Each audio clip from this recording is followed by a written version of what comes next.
Yeah, am I audible? Sorry. Yes, you are. Okay, okay. Hold on, give me a second. Okay. I'll be starting my speech in three, two, one. Panel, understand that in today's society, right, the environment is a very, very vulnerable stakeholder, right? Issues like global warming, things like that. We see that there is immediate action that needs to be taken here. So, and every second that we don't take action, there will be irreversible change placed on the environment. Now, how does this relate then to, the sort of creation of an international body for the extraction of these REE, right? Understand that as the info site states, these rare earth elements are very limited. So therefore, we see the need to limit the consumption of REE. So then how does opening government do this? We do this through the creation of an international body, right? So I'm going to be listing out the characteristics of these international bodies, right? The international body is unlikely to have a different ulterior motive. Their biggest concern is the environment, right? This is because they are an international body. So individually, they might have, a bias towards a certain country, a certain company. But when you sort of get people together to form an international body, their motive or rather their main objective now is, the protection of the environment, is to align with societal expectations. Okay, so then what do these international bodies do? These international bodies control the rate as well as the amount of REE extracted, right? And companies or rather third parties have to buy REE through them. These international bodies will also have price policies to ensure that these REEs are sort of available to companies to buy, though in limited amounts and won't be too expensive, right? So we understand that these international bodies do have the capital to create things like restrictions, create things like price ceilings, price floors, and these sort of restrictions will be based on the market rate of REE via things like data analysts, via things like people looking at the economy, looking at demand, looking at supply, Point. right? So therefore, then we are able to sort of give each industry a certain amount as well as prevent overbuying of REE, which I will explain in my sub why it's harmful for the environment. Right. So understand that these international bodies as well are the most objective party. Right. So like I stated earlier, these international bodies will care about the environment due to the simple fact that, they are international bodies, right? They're not just individual people with like individual motives and individual biases, right? Lastly, the policy will also On that include point. a system of equity, right? I.e., we will allocate resources, or rather, we will allocate resources that you can buy based on who benefits society more. So, for instance, if the healthcare industry needs REE more than, let's say, if the healthcare industry is able to either benefit society or benefit the environment better than, let's say, an industry which produces luxury goods, we see that it is justified then to sort of provide more REE for On that point. sale to like the healthcare industry as compared to, the industry which produces luxurious goods because they are better able to benefit society as well as better able to help the environment. So then, what is our long-term solution? Our long-term solution is that we see innovation as the main solution to solve helping the environment and helping society as a whole, right? Understand that innovation in status quo is in a stage of infancy, i.e., we need time to develop this sort of innovation and R&D. And that if we use all these resources now to make it environmentally better, we sort of sacrifice the long term, i.e., we sort of sacrifice the ability to better the environment even more in the long term. Okay, so then on to my substantive, which is as to why we need to conserve as much REE for the long term and why without an international body this uniquely will be impossible. But before I go On on to that. that, POI. Back during the times of the Industrial Revolution, how would you justify going into certain developed countries to control the extraction of, for instance, in Malaya, tin and gold in order for them to be able to develop better because of you, as you say, benevolent incentives? Okay, understand that like if these or rather if this international body like were unable to enter developed countries as a whole, then this motion would not even exist in the first place, right? This debate isn't necessarily about whether this international body can even exist in the first place. It is about why or whether these international bodies will be effective at mitigating the issue of the environment. Okay, so onto my substantive, which is as to why we need to conserve as much REE as possible for the long term, and why without an international body this uniquely will be impossible. Now, understand that REE is very essential to renewable tanks, right? So if we do need these raw materials to create these things, and we do, exhausting the REE resource will lead to irreversible harm, i.e., in the long term, you won't be able to develop technologies that better the environment as compared to the short term, right? And therefore, you have the worst environment in the long term. So, why then will companies have the incentive to sort of collect and store these REE, like even past the point where even past the point or even past the amount that they need, right? So the first reason is due to the scarcity argument, i.e., the scarcer resources, the more expensive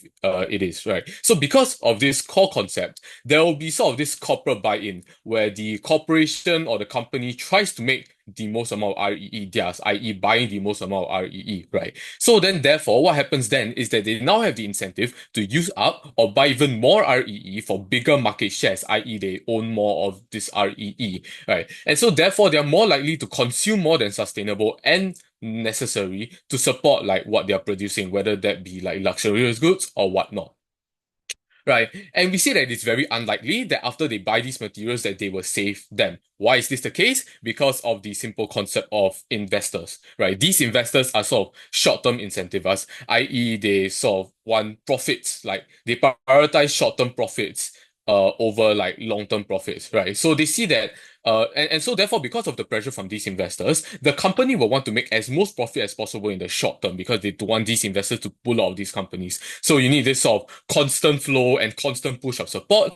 And so therefore we see that they will use this excess they will use an excessive amount of REE up in order to maintain this constant flow of profit, right? So then understand that understand that we need this international body as we cannot rely on regulations. Things like lobbying exist, so therefore we need an independent international body. And that if we leave REE unregulated, i.e., up to the free market, up to these companies, that this will be horrible because we need REE for the future, right? So then onto why in the long term modern technology will probably be developed in the future, right? Understand that new technologies that help the environment significantly takes a significant amount of time and is not aligned with the corporate incentive, right? Things like innovation, things like R&D. Sure, they will create profit for companies, but companies won't take this solution because it's not safe enough, it's not fast enough for these investors, especially when the alternative, i.e., just spending all the REE, is much more lucrative. So therefore, we see that this international body is uniquely needed to sort of stop these companies from overspending the REE, sort of allow for long-term organic change. As such, please start your side proposition. Thank you.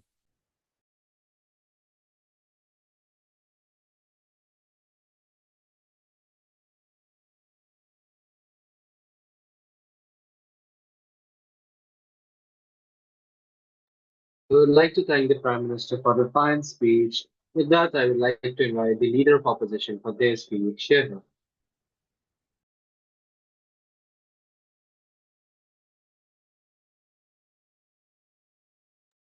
Can you hear me? Yes, loud and clear.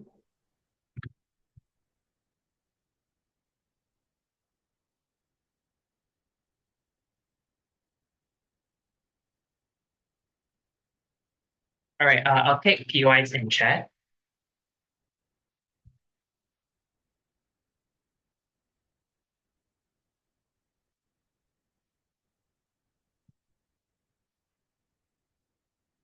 Starting in three, two, one. OG can fiat the creation of an international body. They cannot fiat the meaningful opt-in of countries and companies into this international model. What do we support under our side? We support allowing companies and countries to opt into the extraction of REEs on a global market scale for efficiency purposes. And to allay a lot of the concerns that OG says, I think states can individually regulate the extraction process. And this is where I want to first engage with OG. I want to note that these regulations imposed upon by the states are likely to be abided by, or they're likely to be effective uh, in the way countries engage with REEs because of a few reasons. Firstly, REEs are non-renewable. Therefore, companies cannot afford to waste or incessantly extract and deplete these kinds of REEs because it literally comes at a cost to them. B, the extraction process likely comes at a huge cost as well. Like it's not very easy to just go into a country, extract all of these materials. Presumably a huge amount of cost is incurred onto companies. Thirdly, we think the development of green technology is still relatively new. And there's no guarantee that just because you extract REEs that you'll be able to directly sort of attain sort of like huge monumental progress in terms of green technology development. You have to thread that water very, very carefully, and companies will do that. Fourthly, we think the reputation of companies and countries are also at stake on the global stage, given the increasing amounts of transparency that we're observing regarding international processes, particularly ones that deal with the earth in general. And lastly, just on our side, assuming if it's going to be an open market, presumably there will be countries competing to penetrate these countries that have REEs, meaning that the developing countries likely have some leverage and some power to choose the kinds of countries the countries want to opt into and ensure that they have this consistent stream of revenue that they can opt into. So it's unclear to what extent it's going to be like super depleting to the extent that it's going to be dooming everyone in the future. The burden of proof from O is very simple. We just want to show you that GovSite incurs more harms onto multiple stakeholders and how our site improves the environment and is beneficial for the movement in general.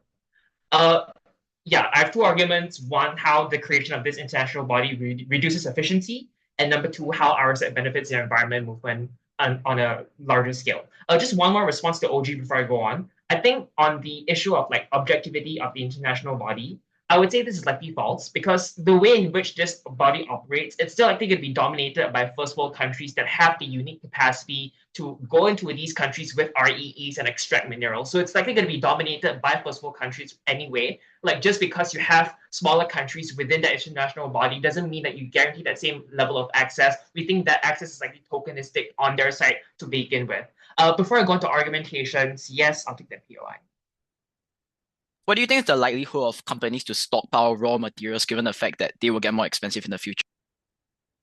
I've literally given you 5 reasons why they are likely to not do that, like reputation at stake, huge cost to that company as well. There's no guarantee that you can reap returns from developing from like the extraction, given that you still have to develop something that's meaningful to begin with. So yeah, just listen. First argument then on the creation of this body reducing efficiency of the entire extraction process and the green tech industry. We think companies won't want to opt in because companies want to extract and dominate for profit incentives, like what OG tries to insinuate. And if that is the case, then we think this entire international body is likely going to be ineffective in the way it operates. Why is this so? We think broadly for 2 main reasons. One, because the barrier of entry is going to be significantly higher for those companies on GovSite. So they will always have to abide by standards imposed upon by the international body. And note that these standards are often higher and a lot stricter on the international stage because, one, the regulatory body likely acts as an arbiter that wants to ensure democratization and fair use of these resources across most nations. This looks like setting quotas and having overarching monitoring systems onto these processes, which therefore means that, secondly, countries and companies are forced to abide by those regulations upon opting in, or they risk imposition of sanctions and penalties. Number 3, we think the body is also likely less able to respond to the volatility and changes within the environmental movement sphere in a way that's efficient and effective because they're likely to put in place incredible amounts of bureaucracy. This looks like always needing to convene within a summit where all countries discuss and vote on an issue, therefore like reducing the effectiveness or the urgency in which they can respond to all of these volatilities accordingly. Second reason being countries have differing extent of priorities on where they stand on the issue of REEs. So given like depending on where they stand within the economic standings of their respective nations, we think different countries don't necessarily place this as like the top of their priority. So if that is the case, then presumably that also feeds into the kinds of domination of first world countries within those bodies that likely makes a lot of the democratized usage of extraction of REEs likely ineffective in the long run. What are the harms of this? Firstly, this harms developing countries that depend on these these first world countries to come in to extract these REEs to pay them money in return. Because like you cut off this stream of resource from them and make them like worse off in the long run. 2, you stunt the progress upon which this environmental movement is able to develop and manufacture green technology and relevant technologies in the long run because the entire process is constantly being bogged down by bureaucracy. Why are these things so harmful? Firstly, if it's true that the environmental movement has traditionally harmed economies or livelihood within developing economies, then we say the Gulf world cuts off one more stream of income for these countries, moving them a lot further. But number 2, you stunt the progress in terms of being able to develop these important green technology down the line. Second argument then on how RSET benefits the environmental movement on a global scale. Broadly, 2 things. One, we think there's already a growing incentive and push within developed nations to push for the creation of green technology, both to attain breakthroughs and for their own reputational stake. Therefore, we think our side enables first world nations to directly opt in without the need for an arbiter like an international body. This likely means that the global market, in terms of opting into the extraction of REEs, will be subject to a natural form of competition, whereby countries will need to establish proven track records of good utilization of REEs in order for their products to be created and to be marketed in a way that allows them to accrue a profit in the long run. And number two, ultimately we show more demonstrable record and progress under our side when it comes to the development of green technology. So you closely monitor and you sort of ensure that companies are able to innovate faster without all of these bureaucracies within the international scale, and you're able to develop all of these green technologies that will ultimately help the environment in the long run. We think this is incredibly important because innovation, rapid innovation is crucial to ensure that the environmental movement is able to show demonstrable records who perhaps fence-sitters across the globe that there is value towards opting into the environmental movement. And if you stun the entire progress through layers and layers of bureaucracy, we think that's a point at which people just likely say it's not really working. You're actually dooming our lives even further, and that's when you reduce buying a lot more in the long run. For all of those reasons, I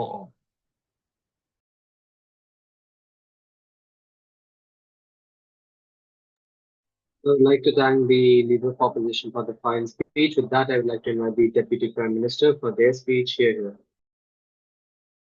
Hi, am I audible? Yes, loud and clear. Thank you very much. Sorry, give me a moment. I just need to set up my timer. Okay, I'll start my speech in 3, 2, 1. The government stands for something very, very simple. We stand for the world. We stand for a world that is going to be livable, that's going to be habitable, and a world which has an environment that isn't literally dying. We tell you that the only way in which you are able to get this world is if you control the current flow of critical resource to ensure that exhaustible resources are not immediately exhausted in the short term before we are even able to develop strong and legitimately efficient technology. We tell you for all those reasons, we are the side that stands with the environment. Before I move on to my point, I'm going to be dealing with a few things from OO.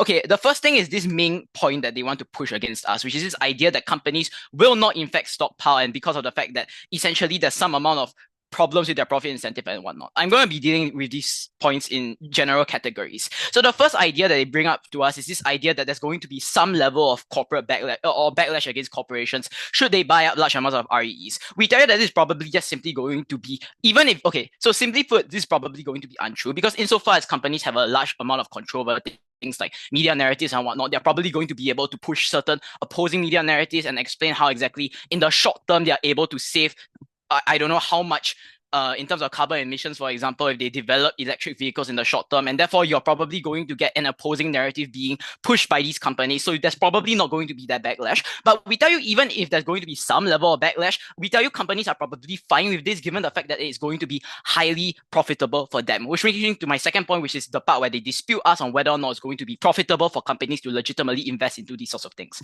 What do they tell us regarding this? A few things. The first thing they tell us is that it's going to be expensive for them to extract the renewable resource. Yes, this might be true, but we tell you that simply because of the reason that the motion and the info slide implicitly tells us, or explicitly tells us that there is an inherent rapidly increasing demand in the status quo for these sorts of materials and these sorts of resources. The amount of money, or rather, the amount of money they stand to make from creating these sorts of things, which are, significantly more there's a lot of demand for it in the status quo, is probably going to severely outweigh some amount of cost that they have to incur in order to extract these sorts of resources. But secondly, they tell us this idea that they need to meaningfully innovate in order to create these sorts of things. Understand that this is just simply put fundamentally untrue, right? Like if I am able to buy up a large amount of these sorts of renewable resources and non-renewable resources, and I just stockpile it and continuously make the same old product, which yes, comparatively is more innovative and is more energy efficient than my current competition, but does not hold a candle to what could be achieved in the future, we tell you that simply put, they don't necessarily have to innovate. They can just continuously pump out what they're currently pumping out, and therefore then they still have a profit incentive here, right? Okay, so therefore we tell you that simply put, there's a profit incentive for companies. Why is this so damning to their case? We tell you very simply put, if this premise goes uncontested, and well, we've already explained to you why exactly they are going to be profit incentivized, companies are just going to infinitely stockpile these sorts of things in order to save on future costs. And what this is going to lead to is, as my first speaker has already explained, because of the fact that companies are inherently going to prioritize things like short-term profit incentives, they're probably going to be more likely to spend a lot of these resources in the current status quo. They're going to create multiple different electric vehicles. They're going to try to innovate and have like 1% less carbon emission, for example. And they're going to spend a lot more resources on the current state of these sorts of green technology. And we tell you that simply put, the reason why this is so damning is because, as my first speaker has already explained to you, the comparative here is terrible, right? Because in the future, when we legitimately need this resource, is going to be completely exhausted by companies in the status quo. And we tell you this therefore translates to a far worse environment in the future. Okay, what else do they tell us? They tell us that there's going to be ineffective use of bureaucracy and whatnot, and that international bodies are essentially going to be dominated by first world countries. I want to point out that this is a very uncharitable frame, right? Like, I don't really understand why exactly, like, developing countries aren't going to be considered in this debate. Even if developed countries have some level of political capital within the international bodies, it's not as though the developing countries are going to act independently. They're probably going to act collectively, right? Like if a developed country just suddenly wants to pass a policy in which they can just come in, take as much resources as they want, and then just, leave, then it's probably not going, like the developing countries are probably just going to lobby around it and prevent that from happening collectively. So we tell you, even if we were to assume that there's going to be less individual, power and autonomy regarding these developing countries, they still have the ability to collectively band together to prevent these sorts of things from happening. But then they come up to us and they tell us about this point regarding bureaucracy. What do they tell us about bureaucracy? They tell us that essentially bureaucracy is going to be highly problematic because this results in a far slower decision-making process. We tell you very, very simply put, we don't care. We are willing to bite the bullet and tell you that we have slower decision-making processes on our side of the house regarding these sorts of things. Insofar as it concerns a technology which is going to be which can be exhausted permanently, which is going to be extremely important and in fact essential for our future and for the future of the world, we tell you we are willing to take this trade-off if it means that we are able to control the spread of these sorts of things. Before I continue, I will take one. Yeah, so the difference is just that, like, on your side, countries have to come together to bandwagon at a summit, whereas on our side, countries directly choose the best actor to opt into and engage with when it comes to extraction of REEs. So I think the fact is that you can't really identify a necessary best actor in any scenario, right? I think international bodies are probably going to be more objective insofar as it's not an independent actor which will be incentivized by their own profit incentives. Okay, therefore then I'm going to move on to my flip. Okay, my point. My point is simple. It's just that we get more equitable distribution of these sorts of REEs. Okay, so OOK is trying to push this idea that they are the side which is better for LDCs because of the fact that they essentially they essentially allow them to keep their resources and whatnot. We tell you that it is simply not true. The reason why this is so is just that corporations have massive amounts of buy-in and ability to influence these sorts of things. So what they're essentially going to do is they're just going to take the resource. And because of the fact that REs are so expensive, the people who are probably going to have the ability to buy into these sorts of things are going to be DCs in the first place because they have greater levels of resource and whatnot. And this is probably going to lead to them just buying up a large amount of these REEs, which therefore leads to LDCs not having access to green tech as a whole. The reason why it's important is because equitable distribution is very important, because then what they're essentially doing is allowing LDCs to use significantly more environmentally damaging technology, which thereby leads to, terrible effects for the environment in the long term as well. So therefore, then we tell you that equitable distribution can only be achieved should there be an international body that allows for equitable distribution, that allows for things like subsidies and whatnot, and basically allows every single country to have access to the green tech. Therefore, for the sake of the environment, please side with OG. Thank you.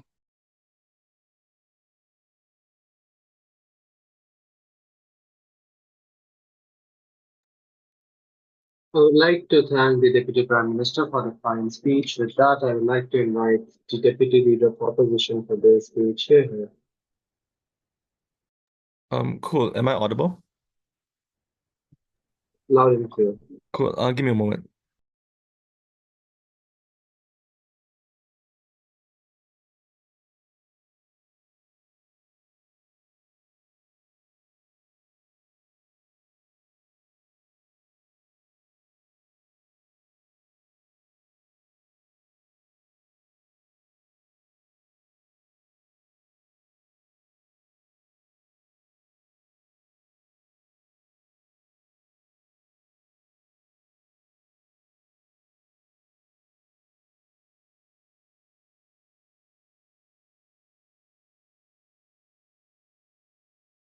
Cool. So, excuse my very raspy voice. Um, I drank a bit too much yesterday, but it's fine. Okay, cool. Um, I'll be starting my speech in three, two, one. OG does a forced trade-off. You do not have to protect the environment at the expense of the economy, nor vice versa. In fact, not only do you extract these resources, means that you're putting in more money towards the economies of developing countries, but you're also likely going to use these rare earth minerals in order for you to invest in green technology and in renewables, for example. They are likely going to be environmentally friendly for the vast majority of individuals. What this means is that under their side of the house, they don't actually prove as why you're likely going to protect the environment, because the environment as it is right now is already fucked in the first place. So let's talk about the first thing here. The first thing I want to suggest here is that the rapid demand of this industry, for example, means that more and more companies are branching out and diversifying parts of the capital into resource extraction. So you're investing in things like drilling equipment, scouting and upskilling workers to extract these elements, for example. This means that other companies that are tangential to rare earth minerals, such as the weapons making industry or the smartphone industry or the green tech industry, for example, are branching out to include rare earth minerals extraction as part of their model because it can facilitate it through a smoother supply chain. This also means that oftentimes public state entities like the government also collaborate with private companies to aid in the extraction process to ensure that part of the profit also goes back to the state, but also to make sure that they comply with like environmental regulations as well. So the comparative wasn't laissez-faire, no regulation. It was the state intervening in the process when it was necessary and when there are egregious breaches to the environment as well. So yes, it is true that companies care about the short-term profit incentive because of investor pressure or whatever. The problem is that this is too general. Companies similarly want to survive and continue their operations in the future, especially companies that extract REEs. Those rare earth minerals are uniquely long-term resources. That's why it usually creates things like electric cars or renewables and other things that are relatively long-term in our society. So sure, companies in general have a short-term profit incentive, but companies that invest in REEs uniquely care about the long-term sustainability of their company because that's a unique selling point of rare earth minerals. So they're unlikely to use IEs in very ineffective ways because things like smartphones aren't only oversaturated in the market, but there's a huge untapped market when it comes to renewables and green technology as well. So you're actually going to put more of your resources and more of your elements into investing in things like green technology because that's where most of the money is as of status quo. I've explained to you as to why companies extract IEs. The allocation of these minerals tend to go towards developing green technologies in the future. Second, this team explains that they're spending on electric vehicles and renewable, but I don't know why that's bad because it's unclear what the future holds under the Gulf comparative. Because in absence of green tech development, future innovations are likely going to be centered around polluting resources because that's the mainstream resources that we consume under status quo. So in absence of green technology, society is continuously going to use oil, continuously going to use natural gases, continuously going to use coal because it's a convenient alternative that they have opted to under their side of the house. So even if the future holds better technologies, those better technologies are not necessarily green technologies under their side of the house. What this means is that their analysis is contingent on the future having better technologies they can pour these minerals into, therefore it's more effective. But insofar as the lack of green tech development right now creates a general inertia against future green innovations, it's unsure why the future holds better technologies as they do under status quo. The third is that, in fact, our analysis explains how companies need to build on existing products. So by investing in developing in renewables and electric cars, you encourage more and more investors to continuously pile on and to encourage more investors to put in more money for R&D. So the investment in electric cars and renewable now is an entry point for more innovation in the future because investors feel more comfortable investing in it because it's a clear and visible product in front of you that you feel certain that it can, potentially penetrate the market and can potentially be something that's very, very lucrative in the future as well. This suggests that there's existing emerging competition between various companies and industries that would have ensured efficient extraction as well. Ernest explains that there's backlash. I have explained that the rapid increase in demand would have mean that inefficient companies would have been replaced by more and more efficient companies that are likely going to do it in ways that are sustainable and in ways that are likely going to prevent and minimize wastage to its maximum. Second, what does this international body do and why is it harmful? The first is that it's the imposition of blanket regulation, which means that states effectively lose out on their legislative ability to regulate resource extraction. This means that because there are blanket regulations that aren't specific to the circumstances of the state, These regulations tend to be ineffective and deters companies from wanting to enter into developing countries to extract their resources. But there's a higher barrier of entry. So if it's true that OG wants to protect the environment, it must be very, very strict regulations that most companies will not be able to adhere to. Therefore, you only create one or two companies, which creates a monopoly within these areas as well. Secondly, is that because the bar to enter into the rare earth market is now significantly higher, less and less companies want to enter because you need to exhaust huge amount of your own capital to comply with increasingly strict regulation. This is awful because it reduces the degree of competition within that industry. So there's more room for corruption and complacency because there's no effective challenger against corporate, like bad corporate action. So even when you are inefficient, for example, it doesn't matter because you can afford to be inefficient under their side of the house. Thirdly, is that to prove that under the counterfactual, status quo is already sufficient to ensure that standards are met. The first is that there are various standards to follow. So if a company wants to prioritize the environment and strict regulation to ensure, environmental protection, companies can move to another country that would have been more open to resource extraction because they care more about the economy. This proves that this international body isn't needed because states themselves can have specific standards and guidelines for companies to follow by that doesn't require international body. Second, wait, before that, POI. Cool. The second is that companies have various incentives to be as efficient as possible. They need to act as suppliers to multiple supply chains as fast as possible. So they likely invest huge amount of money into making sure that that wastage is minimized to the maximum. Why is efficiency important? The first is there's increasing political and economic momentum towards the development of advanced green technology, precisely because it's a continuous flow of rare earth minerals in the supply chain. What OG does is disrupt the supply chain, and it is harmful because more people are hesitant on investing in green technology because the return of investment now is significantly less and less clear. The second is that it answers OG's burden. IEs are crucial for the environment. So the only way you can make it democratized and accessible for even like developing countries, for example, is where you can produce it en masse and can distribute it to more and more countries as well. The last is that the comparative wasn't, you protect the environment. The environment is likely going to be fucked. So the general improvement in the environment is when you restrict IEs, it's just very, very minimal. Like they said that they protect the environment, but the environment is already terrible. So I'm not sure how much it protect the environment as well.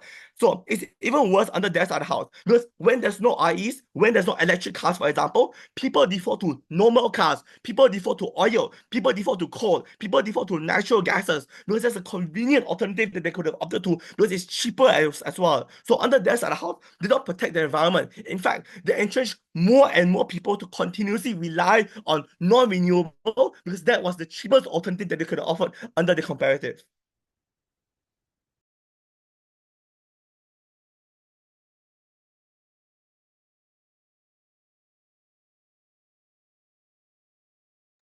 I would like to thank the Deputy Leader of Opposition for the fine speech. With that, we come to the end of the opening half of this debate. Moving on to the closing half.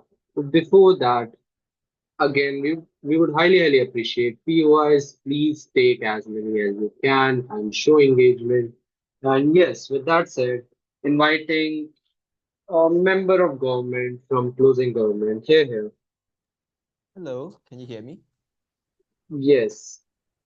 Okay. Starting my speech in 3, 2, 1. Both rare earth minerals extraction and processing is dominated by China, who controls 70 to 80% of the world global supply. This is true for 3 reasons. The first is that rare earth minerals per se are not technically rare. The bigger problem is that they don't often exist in concentrated ores for cost-effective mining. So they exist in this form only in a few countries like Vietnam, Norway, or China. And the further issue is that China's ore capacity far outstrip that of other countries, upwards of 40% of the world's global supply, which means that only China can produce this as a cost-effective resource at scale. The second is that the extraction of rare earth minerals is usually incredibly disruptive to the local environment. You're talking about creating massive craters in the ground, drilling hundreds of kilometers deep, releasing toxic minerals into both the land, the water, that creates unpredictable impacts insofar as they can leach into water supply of regional communities, poisoning them, and the land irreversibly. In most other countries, the government do not want to do this because of the fact that it creates massive backlash. It's generally the case that only in China and certain developing countries is there political will for this to happen. The third is that the Chinese government places a strategic importance in maintaining the monopoly over the rare earth mineral industry itself. And the reason for that is because it gives them political capital to do the various other things that they're up to. For example, like claiming the South China Sea or like building the Belt and Road Initiative through the Middle East, etc. And that allows them to, for example, deregulate environmental standards specifically for rare earth mining, getting the investment from state legislation, or banning the export of extraction technology, which they explicitly did in 2023, which is something that they have patents for because they entered the space first. What is the impact of this? The first impact of this is that I think we proved to you that China wields disproportionate power and therefore allows them to be a rogue actor. Insofar as we can prove that there can be a creation of a new supply that contests this, we fundamentally also mitigates China's capacity to be that rogue actor and endanger the countries around it. But more importantly and directly, on the second level, the process of extraction to create revenue is now taken out of the hands of most developing countries like Indonesia, Vietnam, and Africa. These countries don't have a say because insofar as they try to get investments, China sees this as an act of competition and therefore dump the minerals that they have with cheap prices in order to deter competition from entering these regions, which means that even though there are other alternatives out there, the fact of the matter is that they can never collectivize or gain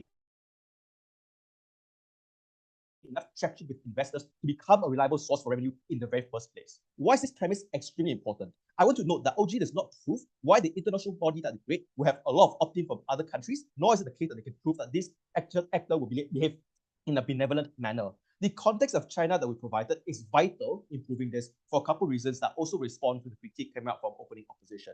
The first is that we get opt-in by many actors. Power actors like the EU and US have an incentive to opt in to control China's global influence. Developing actors like Vietnam and West Africa have an incentive to opt in to create new viable revenue sources. The second reason is that the creation of an alternative source of production that rivals that of China requires massive collectivization in the long term. Currently, for example, because 40% of the known ores is already in China, the US might have the money, but they don't have the ores. Vietnam might have the ores, but they don't have the ores at scale sufficient for them to be extracted so that we can rival that of the capacity in China. The only way for which a global supply can emerge in direct competition is for collectivization between all of the countries involved. So we're talking about not only countries with the ores collectivizing together to promise and present a sustainable source of extraction in the long term, but also other countries chipping in and putting in money insofar as they want to make this a sustainable process that's also viable, undeterred by, for example, like descent coming up from the local population. So you're also talking about like much of the resources coming in to relocate them, to house them, to compensate them for whatever else. These things are just not possible if you're looking at only bilateral agreements, in which case like a country approaches another one for some kind of one-on-one agreement. The third is that there's going to be, like insofar there's going to be a new disruptive source of rare earth minerals that rivals that of China and potentially affects the global economy to the extent which it can be because of the fact that it's vital for the production of electronics. You're likely also going to get scrutiny from other actors that were previously out of the game. And the reason for that is because they care about the creation of this new source. So on opposition's comparative, the only people that they have are their predatory Western nations and the African nations with the ore. But outside the house, everyone is involved because they want this to become a global supply, which is why the creation of an international body is vitally important because it also gives them a seat at the table. What that means is that on comparative on outside the house, it's likely to be the case that the discovery, the regulation, and the investment towards this, the extraction of these minerals are done at the international level where countries put in money. Perhaps it's the case that they might be able to make less money as opposed to the scenario where they like prey upon vulnerable nations, but it's still better than the comparative where they're completely locked out of the game because of China's monopoly. Before I go on, I'll take one from opening opposition. This doesn't make sense. So if China is 80% aware of minerals, they likely have the largest amount of influence in the international body to coerce states like Malaysia or Vietnam or West Africa, where China has very deep economic and diplomatic ties with. Under your side of the house, you entrench China's power via this international body, not vice versa. So I think the comparative is this. At the moment, China has a monopoly. When you create this body, China has two options. It's either that they stay out of the body and try to directly compete with it, in which case we're going to bite that bullet, and because our stance is that I think some level of competition is still better. If they enter the international body, it's somewhat unclear as to why is it the case that they also have the capacity to maintain the same level of control. So maybe on both sides of the house, China dumps. But outside the house, there's an international body that collectivizes resources together to create an alternative that can rival that of China's capacity to dump. How does this then continue to engage with OO's case? O told you two things. The first is that bureaucracy hurts the environment and the movement because there's slower extraction. Two responses. The first is this response to OG's case, where the priority of the organization is to protect the environment, but not our case as to these especially like the specific geopolitical impacts. The second is I also not quite sure why the case that it's a bad thing. Notice that it's only on the outside that we explicitly explain to you what exactly are the harms and degradation of the process of extraction. OG just alludes to the fact that it's potentially harmful. The second thing that they told you is that the organization will be controlled by Western countries and therefore they can prey upon developing nations. I have two responses. The first is that this is still better than the current comparative of China dumping and therefore locking you entirely out of the market and the capacity for you to earn resources. The second is that it's better than the current comparative of Western nations engaging with countries on a bilateral basis, creating a much more exploitative environment. For example, France engaging with West African nations, where it has already, for example, troops and bases in the country, causing these countries to potentially take on worse deals than they otherwise would have.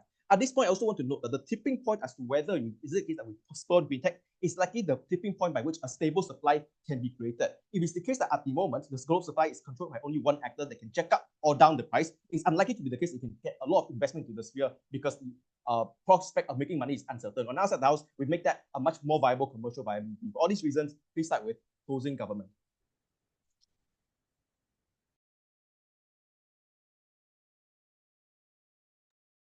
I would like to thank the member of government for the fine speech. With that, I would like to invite the member of opposition for their speech. Here. Okay. Before I start, I prefer verbal POI. So yeah. Okay.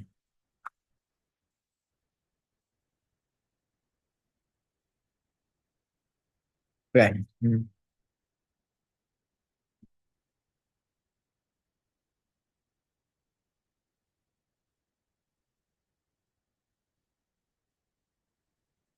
I think while CG has a lot of interesting things to say about the power of China as of the current stage, I think it still fundamentally has a lot of flaws that they weren't able to address in a member speech. And one of the first thing is about dumping, right? Because similar to what OO has a POI about, we think that dumping is still going to be symmetrical on both sides of the house, right? Because insofar as China, as what CG has already characterized as being dominant in like the rare earth mineral space, we think it's going to be something very similar to something like OPEC, where Saudi Arabia or like many of this like all producing countries can just strong arm like other countries based on their own production by limiting their production suddenly and cut off the supply from the rest of the world. We think it's just as likely as in the case for like this like rare earth minerals extraction, right? We think that what this means is that then a lot of this like rare earth minerals countries, especially in the case of China, are likely going to resort to one just cut off entire supply to other nations just to basically make sure that they have as much resources as for themselves, or additionally basically just to just to basically drown out other people from building their own industries. I think it's going to be far worse on the side of government. I think secondly, they talk about how basically on their side of the house, insofar as they basically pool resources together and that they basically collectivize their efforts into extracting more and more of this like rare earth minerals, I think it's going to be even more problematic insofar as it's at the detriment of like these countries that owns this like rare earth minerals in the first place. I think it's really important because because like given the context of like these like rare earth minerals or these elements are really important in like building things such as renewables, which is very important for the 21st century. I think there's a lot of vested interest for like for countries outside of just like this country that owns the resources or where the resources was found to basically extract it from themselves as much as possible to basically influence this country so that they can get more resources, similar to the situation of like oil in the 20th century, right? I think insofar as this is the case, I think superpowers such as China or even the US are able to go into strong arm smaller countries through this like international organization to basically extract as much of these resources as possible. I think it's especially possible in the context of where a lot of these superpowers are likely going to like push a lot of capital into these countries, and basically a lot of their own companies are likely going to own this like extraction process and basically kicked out all of these like national companies that originally was meant to extract this rare earth minerals in the first place. I think then this comes at the detriment of like the environment and the sovereignty of these countries, insofar as now this corporations from abroad are likely just going to strip the resources out and just leave as soon as it's depleted. It means that these countries first, they won't even get back much of like the money, get back much of like these resources back, or like and their environment is going to get devastated because of the pollution involved in such extraction in the first place, right? I think another problem is about how this a lot of this like international bodies, or what likely this international body is going to look like, is that a lot of these organizations are likely going to be either Western centric or like Chinese centric, where basically they are heavily influenced by one sort of a superpower or another, right? I think what probably happens is that then these countries, as I said earlier, are not only able to strongman a lot of these like countries that have these resources, but even if these countries don't opt into the system, to the organizations dominated by these superpowers, then what they're likely to do is basically just orchestrate like entire coups or whatever not cruise. Basically even pressure these countries more into basically giving up the resources. And we think that's going to be more like exploitative nature compared to opposition's world, right? Let's understand that basically um okay, so because understand that a lot of this country, as like CG already claimed, right? It's like they don't even have like the capacity to basically extract a lot of these resources efficiently. So it means that these countries then have to likely look into these international bodies, which are likely going to be dominated by like this like superpower nations, right? That means that you're gonna lead to even more resource extraction in the end. And your basically your resources getting stripped back. I think it's far worse compared to on the outside of the house show. Maybe resource extraction is going to be less efficient. But I think at least insofar as many of these like countries have still have the say over what these resources are used for, where they can maybe develop into their own national industry or export it to other countries that rather want to export to. We think it's still going to be far better than governments world, where a lot of these international bodies are likely going to be coerced into exploiting this like a lot of this like rare earth mineral producing countries. I think that I'm gonna go into further extensions onto basically OO's case, right? Because they talk about how basically insofar as like how insofar as we create this like free market approach where basically countries can sell minerals wherever they want to. I think they basically tell you how basically investors are more likely to opt into like EVs and etc. I think we tell you that the further benefits of this, right, is that we actually think that it actually improves developing countries far better than governments will. Because insofar as basically status understand that a lot of like in the status quo, a lot of these developing nations are far behind on renewable tech and etc. We think that it's important for them to basically by having investors opt into this like into renewables or like this rare earth minerals in the first place. I think that's likely going to go into more into developing countries as well as other big countries in the first place. I think that means that you lead to basically you on our side of the house, I think developing countries are likely still going to get a fair share of the buck of like of this investment pool, and you basically gain capital for them to actually build out their own industries to basically catch up with the race on renewables. I think it's important insofar as the case as how you're able to maximize the global effort in basically fighting against global warming, right? I think there's a far more efficient distribution of like minerals in terms and capital to not only just this like rare earth minerals producing country, but also to other countries in the world where where they buy from, I guess. But I think this is really important because then we think that basically it one also helps UI. the race against again a bit. It basically helps more in the race against building more and more renewables to keep the climate like prevent global warming. It also allows you to build more competition. Before that, yeah, take a point. You think LDCs will have a chat would choose What? or would do you think LDCs will exhaust these resources? What do you say? Sorry, do you think LDCs would exhaust these resources in the short term? LDCs. Wait, I'm not sure what LDC is. A developing country, sorry. I I don't think they would, but I think they're more likely gonna invest it in a much more sounder way compared to maybe like a international body because they know that this resources is much more limited and they actually have a control over what they want over it because superpowers can't strong on them to giving away their resources. I think then basically the problem of like this international body, right, it's basically a means for like neocolonialism, where in the end a lot of these resources are gonna get strong armed by superpowers into building up their own economy, which is very similar to basically the 20th century where a lot of this oil producing countries are basically getting colonized by the West to basically produce more and more oil. And I think to prevent that again, we think that this country should just have their own say over what resources they want to produce in the first place. So never been probably to oppose.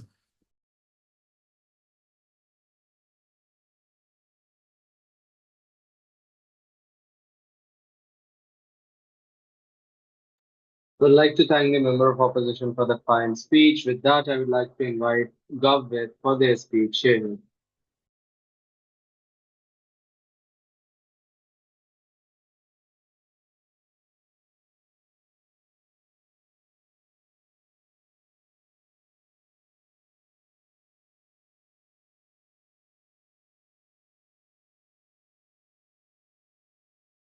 Am I visible and audible? Can you speak a bit louder? Okay. Is this better? Yes. All right. Okay.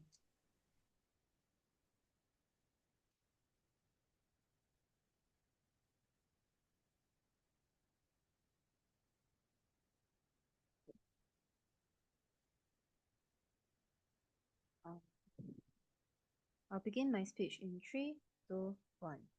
First, some house by house analysis. I'll first explain why we beat OO, second, why we beat CO, and last, why is it that we beat above OG. But first on OO, right? So what the central claim here coming from OO is that it's somehow better for developing countries' economy if there's no international body to govern like this rare earth minerals, specifically because like the increase in like international body will increase Western influence and therefore like make it such that these developing countries are unable to fully reap the benefits of their labor, which is the mining of these rare earth minerals. We already told you that it's not true from Tan, but the reason why this is specifically not true is because the it doesn't engage with our analysis on why is it that China it especially is a like has a very strong monopoly on the rare earth mineral trade. So this is not only for extraction but for processing as well. And insofar as we see that it's extremely hard for these countries that are selling rare earth minerals to like upgrade themselves to processing like capacity, like upgrade themselves to processing capacity. A lot of them are often times stuck within bilateral trade agreements with China, where they sell their like rare earth minerals for very cheap, and the like China processes them and sells them to the rest of the country. And that's the central reason why China has like such a huge monopoly over like the rare earth mineral trade. Now, it's not just that they like extract most of it, as Tan has already told you, but it's that if any other new competitors come up, they simply dump their prices and force these countries to sell the raw ores to China, where they process it and and sell it elsewhere. So it might be true that there might be pernicious incentives from these Western countries to enter in these international bodies to perhaps like maybe like be not very nice to these developing countries. But we think that it's far better for there to be alternatives for these developing countries to turn to as opposed to China right now, where because they have the highest processing capacity and therefore like give them like slightly more options or at least more accountability than the existing like paradigm where China has like control over everything, right?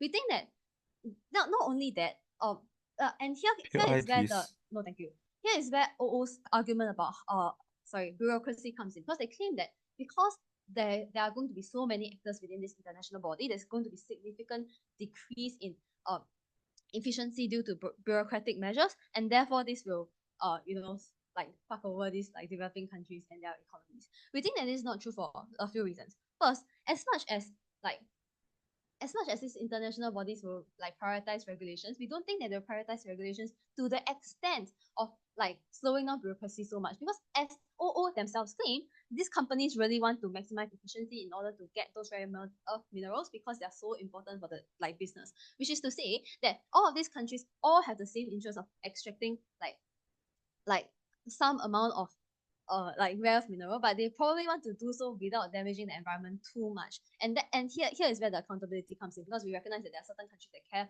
more about the environment than others. Like the for example, the EU is like a bastion of like green tech and whatnot, and like because of these moderating influences, that's what allows us to like reach a middle point where there is some sort of regulation to prevent, like for example, the worst excesses of like mining, as Tan told you, like stuff about like the like heavy metals leaching into water and those particularly bad mining practices, but they're still going to be fairly efficient, we would think. Like even if there is some slight decrease in efficiency, it's not very clear why is it that this slight decrease in efficiency is so bad that it will like entirely or like entirely prevent these developing countries from accessing like the economic benefits of selling rare earth minerals.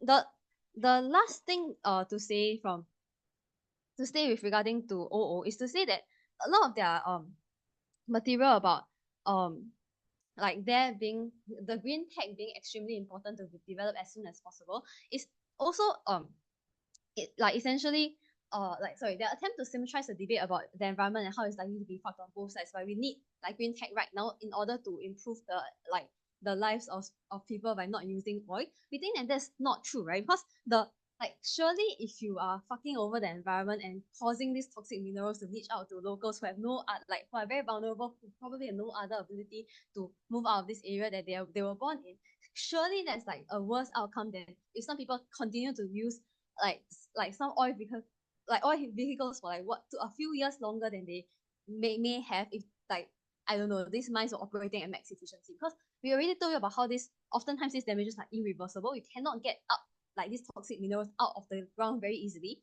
And like if you weigh it up, we think like it's okay for them to continue using fossil fuels for a little bit longer as long as you prevent the worst excesses of this mining from occurring. But before I move on, So your case is contingent on this spec knowledge of China monopolizing the market.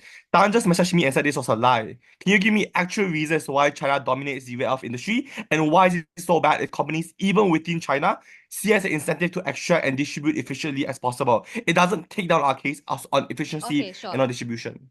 Okay, no, it's not spec matter, it's just truth, right? Like the truth is that China is a like it is in fact the monopoly, like controlling the monopoly. That's the reason why, for example, their EV market is thriving right now. There's a reason why they have the like essentially China is the biggest like promoter of green tech currently because they have this monopoly. Like it's just empirical truth. I don't know how to like how am I supposed to explain why?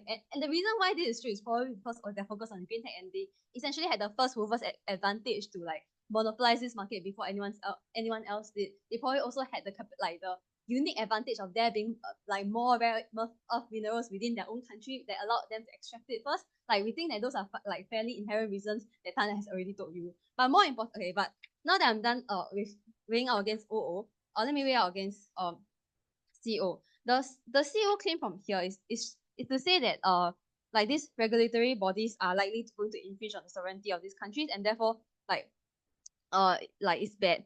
The problem with this is that like it's similarly to this regulatory body might like potentially like infringe on some sovereignty of these countries insofar as it limits the ability for these countries to completely like control the regulation of these rare earth minerals. But insofar as we think that first we like these regulatory bodies probably have the best have the best capacity to prevent the worst excesses of this environmental harm, considering that oftentimes these governments in, for example, like the Democratic Republic of Congo might be unable to might be unable to provide the capacity to regulate a lot of these things, like because, for example, governments might be corrupt or have like succumbed to cronyism. Because of these like inabilities for them to do this regulation, it's far better for this international body to do it, and if you think that's okay for us to weigh out against sovereignty, therefore I should be proud or go with CG.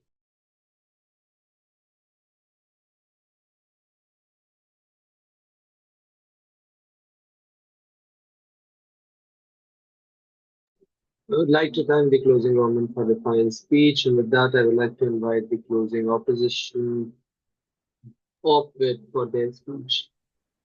Hello, am I audible? Yes, loud and clear. All right, cool. Thank you very much. I'll take verbal POIs. Chat. Wait, not in the chat. Sorry, what am I saying? I'm so sorry. I'm drunk. I'll take verbal POIs. Starting speech in 3, 2, and 1. I believe the one word that could best describe all houses within this debate is the word maybe. That maybe China is able to dominate the way in which you're able, the allocation of resources or the extraction and their selling, just as and somehow prevent the ways in which LDCs or lower developing countries are able to compete within this market. Maybe the interest of these developing countries was to even compete within the market, to compete within the market to begin with. That all the facts that Yuji gave you about the reason that the resources that a country owns, that the country that has at that moment in time, must be taken away and must be dominated by somebody. That at that point, nobody, at that point, we don't care, because as long as there is some benefit, we are able to just disregard all that is the freedom for the country to determine the way in which their resources are taken over with. Our stance within this debate was very, very clear. Our stance was that we don't want any country whatsoever to to dictate the way in which, or the extraction of the resources that the country owns itself. We don't believe in the China dumping argument that they said, because if it was really true that we are able to flood the market as well, then it means that we are able to mitigate all the harms that government says happens under our world. But we're gonna debate on the even if argument, and like even if we're going to say that we're preventing harms towards, as opening government says, the environment, they still never really impacted to us. Why is it that these developing countries, or like, why is it that these countries who had these sort of resources have the incentive to be able to just sell these resources and have the incentive to be able to, help the environment at the end of the day? And why is it that that was essentially the really important case that we're sorting within this debate, ladies and gentlemen? Because these countries can just not sell these resources to begin with. I don't see why is it that, like, why is it that this is essentially really harmful? But look, under Gulf's world, even if these countries do choose not to sell these resources, we can't prevent that, because the comparative on the Gulf world is that these Western centric or like superpower countries are able to determine and dictate what resources is taken out and what resources are used within the country, ladies and gentlemen. The PY that I gave to opening government, which received, I'm not sure what response they answered, was how do they then justify the extraction of tin, oil, gold that was used within developing countries that continued to worsen the conditions of these individuals within developing countries, insofar as the quote unquote benevolent incentives of these superpower countries they were existent and are the same, which back then was for industrial revolution and development, but now it just has a different title, environment. So, like, why is it likely, or they still never justify it to us? Why is it that why is it that these superpower countries dictating the way in which these resources are allocated or sold from these developing countries was a important thing, or does disregard the sovereignty of these countries to begin with? The best response that was given by a government whip was that um but we get to prevent something bad from happening. Yeah, that was the case, your entirety of your case. But like, I'm not sure what is it like, where the justification then comes in, or the impact by which you are able to make sure that, or the impact that your side is trying to bring up, which is to prevent whatever China is doing within the world right now.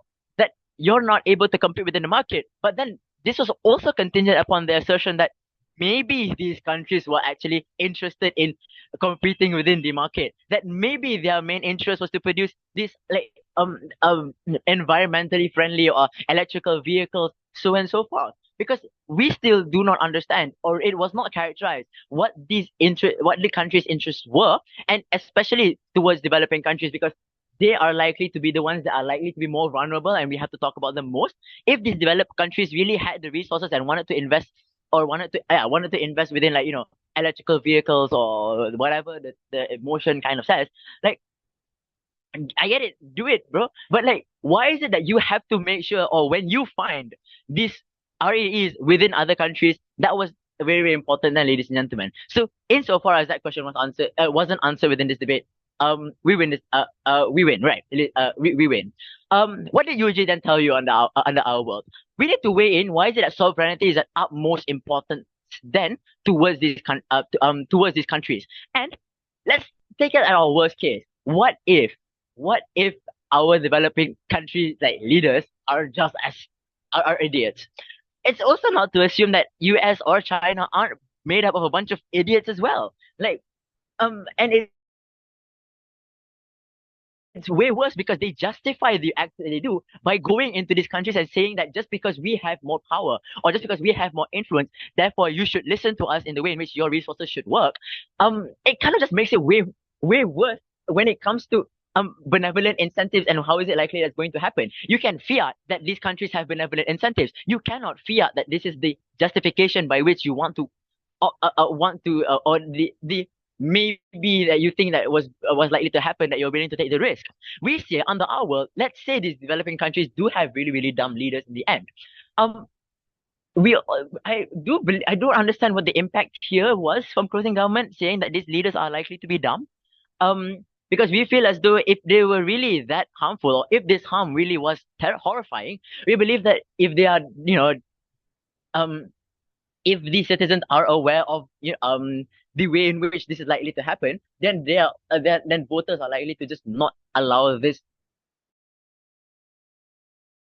policies to be legislated as well. So they're likely to vote another president, or they're likely to vote another prime minister. And if they are a bunch of idiots, so like, even if they were, so like, they are also likely to then be kicked out. So they are still going to likely listen towards what the incentives of these people are. But also is the weighing of proximity. These leaders are likely to understand by proximity what their citizens want. So because of all these reasons, these leaders are likely to act in the way in which best it fits the best interest of these the citizens of the developing countries, and fits the best interest of what it means to be sovereign and how to own those resources that they want, and not to bow down towards countries that are overall superpowers. I mean, enough already, lah. We already have big international organizations that are dictated by idiots like the United States. We don't want this to be may even further, especially in the discussion about resource allocation. Because of all these reasons, proud to oppose.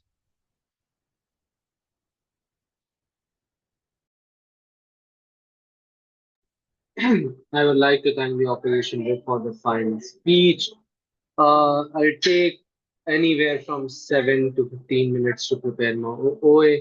But with that, we come to the end of this round. I would like you guys to wait for me till the time I'm preparing my OA. Thank you all for the debate. Thanks, everyone.